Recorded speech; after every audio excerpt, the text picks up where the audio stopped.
I've always thought of myself as a pretty cautious person. I live in a small town in Ohio, in a neighborhood where everyone knows everyone. It's the kind of place where you feel comfortable leaving your windows cracked open at night during summer or forgetting to lock your car doors in the driveway. At least, that's how it used to feel. This happened 2 years ago, and to this day, I still can't sit in my living room at night without checking the locks 3 times. It was late August, a muggy night where the air barely moved. I was home alone because my roommate had gone on a weekend trip with her boyfriend. I didn't mind being by myself. I'd had a long week at work and looked forward to having the place quiet, just me and the TV. Around 11:30 p.m., I decided to settle in for a late-night horror movie marathon. I dimmed the lights, grabbed a blanket, and turned the volume up enough to drown out the cicadas outside. Everything was fine for the first hour, just a normal Friday night. But around midnight, I heard it. At first, it sounded like scratching, light, irregular, almost like a tree branch scraping against the siding. I paused the movie and listened. It was coming from the side of the house near the living room window. I tried to shrug it off, telling myself it was probably a raccoon or stray cat. But then came a tap. Deliberate. Slow. Right against the glass. I froze. My living room window had sheer curtains, just enough to blur shapes, but not thick enough to hide movement. Out of the corner of my eye, I swore I saw something shift behind the curtain, just the faintest suggestion of a figure. I muted the TV.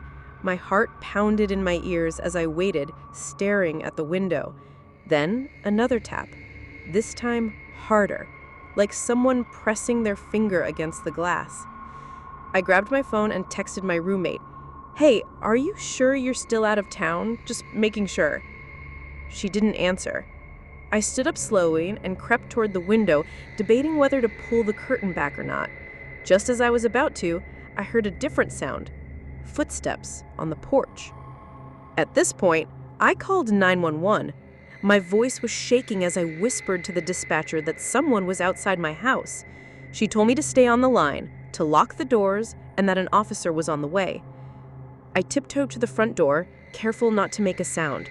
The deadbolt was already locked, but the chain wasn't. As I reached to slide it in place, the doorknob turned. I stumbled back, covering my mouth to stifle a scream. Someone was trying to come in. The door rattled once, then stopped. Silence. The dispatcher asked me if I could see the person. I said no, I dare not look through the peephole. I kept whispering updates, my eyes darting to every shadow in the house. Then, from the back of the house, came a loud bang. The back door. Whoever it was had moved around. I almost dropped the phone. I whispered frantically to the dispatcher, telling her he was at the back now.